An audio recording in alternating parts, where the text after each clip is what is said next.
Bonjour et bienvenue sur Connaître le nucléaire.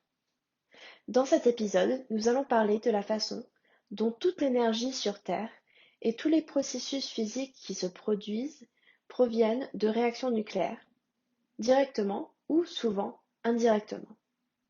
L'énergie est un concept très abstrait, mais il est important de se rappeler que tous les processus physiques qui se produisent sur Terre sont le résultat de circulation d'énergie dans le système terrestre. Les phénomènes météorologiques, le déplacement des continents et tout ce que font les gens ont tous besoin d'énergie pour circuler dans le système. Et d'où vient cette énergie? 99,98% de l'énergie qui parvient à la surface de la Terre provient des réactions nucléaires qui se produisent à l'intérieur du Soleil. Pour être clair, une très petite fraction de l'énergie provenant du Soleil et des réactions nucléaires finit par toucher la Terre. Mais si l'on considère la quantité totale d'énergie qui atteint la Terre, 99,98%, la grande majorité, provient des réactions nucléaires qui se produisent dans le Soleil. Maintenant que l'énergie circule à travers le système terrestre, 30% de cette énergie est réfléchie directement dans l'espace et 70% finissent par être retenus ici sur Terre.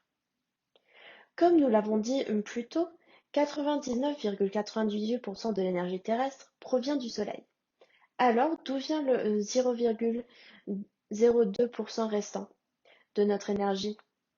Eh bien, 0,005 provient des combustibles nucléaires et 0,025% des flux géothermiques. Et le mouvement des marées, où la Terre et la Lune du Soleil présentent 0,017%. Alors, où va toute cette énergie provenant du Soleil? Le cycle de l'eau utilise en fait un quart de l'énergie provenant du Soleil. Chaque fois que vous voyez des nuages se former, un événement météorologique quelconque, la pluie ou les rivières couler, indirectement. Cette énergie provient des réactions nucléaires du Soleil. L'énergie qui circule dans les systèmes terrestres crée le vent, les vagues et les courants océaniques.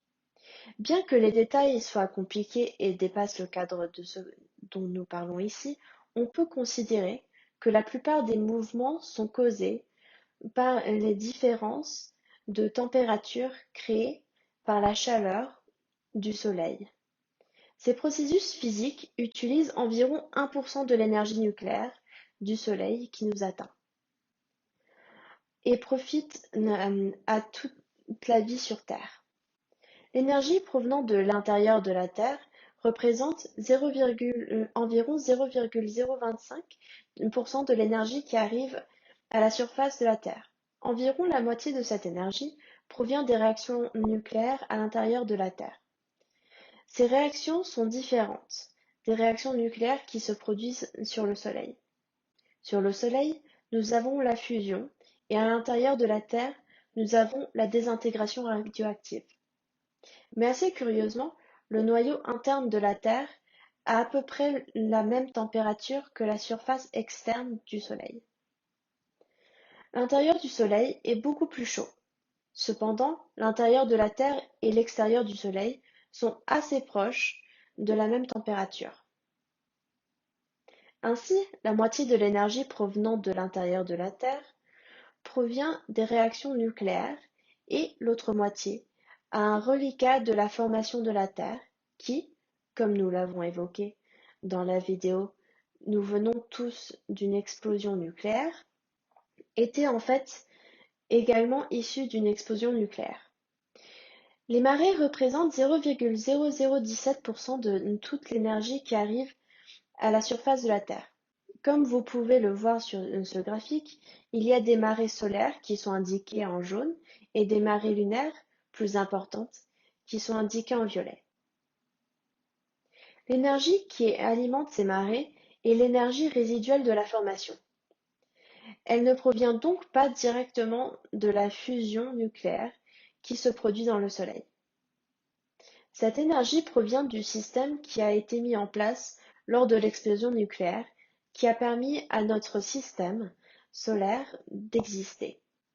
Maintenant, une petite fraction, 0,08% de la lumière solaire, permet aux organismes de capturer du carbone et de l'énergie.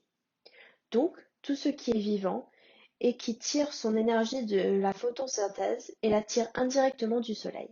Et bien sûr, tout ce qui mange des plantes ou des choses qui mangent des plantes finit par obtenir de l'énergie, encore moins directement, de ces réactions nucléaires du soleil. Bien que l'énergie soit conservée, la capacité de l'énergie à effectuer un travail utile diminue à mesure qu'elle passe dans le système. Si vous commencez avec 1 million de joules, chez les producteurs, les consommates primaires reçoivent plus que 100 000 joules, soit un dixième de la quantité initiale d'énergie, ce qui signifie que vous perdez environ 90%, et honnêtement, les producteurs ne sont pas aussi efficaces qu'on pourrait le croire. Il faut 25 millions de joules d'énergie provenant de la lumière du soleil pour devenir 1 million de joules dans un producteur. Donc, 5 heures de lumière solaire finissent par devenir 1000 joules chez un prédateur. Combien vaut un joule? Eh bien, un joule est une quantité d'énergie suffisante pour plier votre poignet une fois. C'est donc une quantité d'énergie assez faible. 1000 joules serait suffisant pour plier 1000 fois votre poignet, soit à peu près l'énergie chimique totale déchargée par la chaleur d'une seule allumette.